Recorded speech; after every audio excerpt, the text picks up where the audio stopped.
শেখ হাসিনার নিপীড়ন থেকে দেশনেত্রী বেগম খালেদা জিয়া, দেশনায়ক তারেক রহমান সহ আমরা কেউ বাদ যাই না। আমাদের দিনের পর দিন, মাসের পর মাস রিমান্ডে থাকতে হচ্ছে। জেল করার কথা বাদ দিলাম, জেল তো 1 বছর, 6 মাস, 7 মাস, 2 বছর, কেউ কেউ 16 বছর কারাগারে থাকে।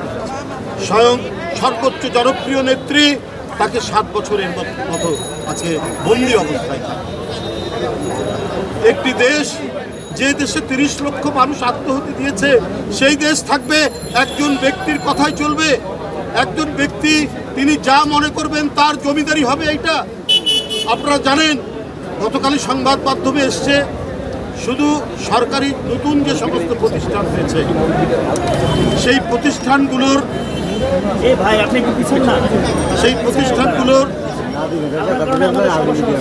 নাম, অধিকাংশ নাম হচ্ছে শেখ পরিবারের নামে।